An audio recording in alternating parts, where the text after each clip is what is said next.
Proverbs chapter 27. Do not boast about tomorrow, for you do not know what a day might bring forth. Let another man praise you, and not your own mouth, a stranger, and not your own lips.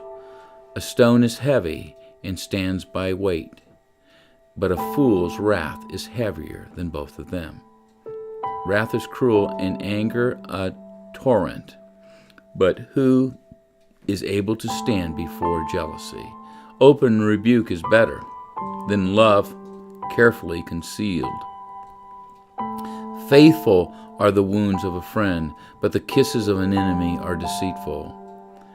A satisfied soul loathes the honeycomb, but to a hungry soul every bitter thing is sweet.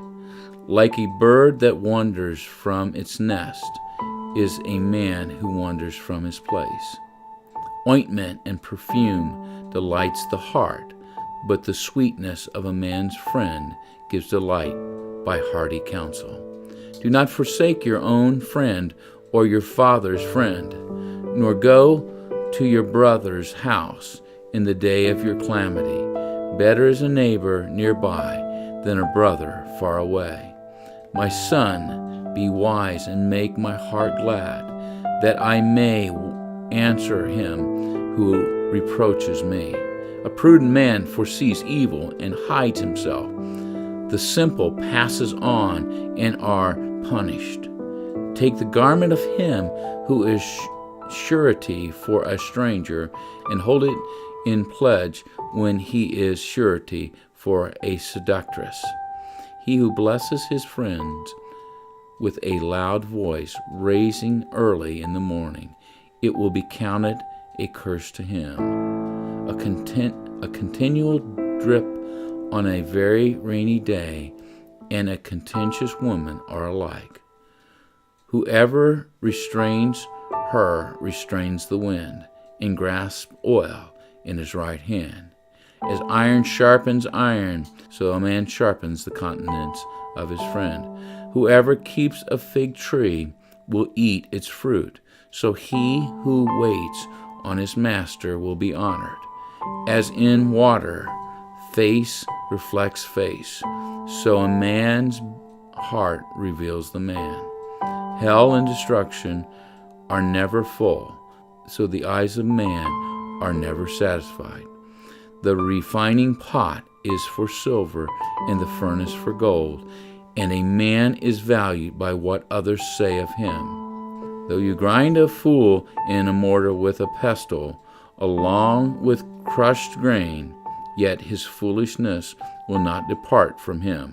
Be diligent, the state of your flocks, and attend to your herd. For riches are not forever, nor does a crown endure to all generations. When the hay is removed and the tender grass shows itself, and the herbs of the mountains are gathered in, the lamb will provide your clothing, and the goat the price of a field. You shall have enough goat's milk for your food, for the food of your household, and the nourishment of your maidservants.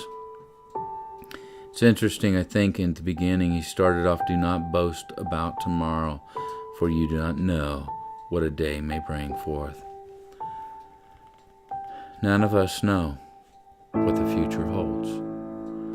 None of us can know what's going to happen tomorrow. As I said before, as a police officer, many people didn't expect me to come. One of the things that says to me is I would go home and I would hug my wife and hug my children. Most of the time they were already in bed. And when we don't know what tomorrow brings, I think it points to valuing whatever you have today and really valuing it and treating it in a special way so that whoever you're loving, your children, your spouse, they recognize that and the value you have for them. If you enjoyed having Proverbs read to you, you can subscribe on YouTube or Twitter for each day of reading if you would like. I hope that Proverbs will be a blessing to you and you will follow through with this.